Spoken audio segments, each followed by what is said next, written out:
গত ৪৮ ঘন্টার হিসাব যদি নারায়ণগঞ্জের স্বাস্থ্য বিভাগের তথ্য অনুযায়ী জানাই, তাহলে মোট কিন্তু নতুন করে ৩৬ জন আক্রান্তের খবর কিন্তু আমরা পেয়েছি। এবং বিভিন্ন উপসর্গ যেটি বলছেন ঠিক একই কিন্তু স্বাস্থ্য বিভাগ জানিয়েছে যে নারায়ণগঞ্জে ডেঙ্গু আক্রান্ত রোগীগুলিতে কিন্তু নতুন নতুন উপসর্গই কিন্তু আসলে দেখা যাচ্ছে।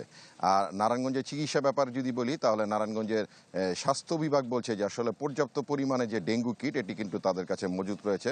এবং সেই সাথে যে সকল রোগীদের আসলে গুরুতর অবস্থার দিকে আসলে যারা চলে যান বা গুরুতর অবস্থা হয়, অবস্থার অবনতি দেখা গেলে, তখন কিন্তু আসলে নারায়ণগঞ্জ নয়, তখন সেই সকল রোগীদের কিন্তু আসলে ঢাকায় স্থানান্তরিত করা হয় উন্নত চিকিৎসার জন্য। এবং সেই সাথে মৃতের সংখ্যা যদি বলি, যেহেতু নারায়ণগঞ্জের ভেতরে উন্নত চিকিৎসা না করে রাজধানীমুখী হয়ে যান যে সকল রোগী, আসলে মৃতের খবর নারায়ণগঞ্জে কিন্তু এখন পর্যন্তই। আর এইদিকে ডেঙ্গুর যে এডিস মশা রয়েছে এগুলিকে আসলে নির্মূল করার জন্য সিটি কর্পোরেশন কর্তৃপক্ষ থেকে যে আসলে দৃশ্যমান পদক্ষেপ, এটির ব্যাপারে কিন্তু যে সাধারণ নাগরিক রয়েছেন তাদের ভিতরে কিন্তু আসলে দৃশ্যমান পদক্ষেপ না থাকার কিন্তু একটি অভিযোগ আমরা কিন্তু সবসময় দেখছি।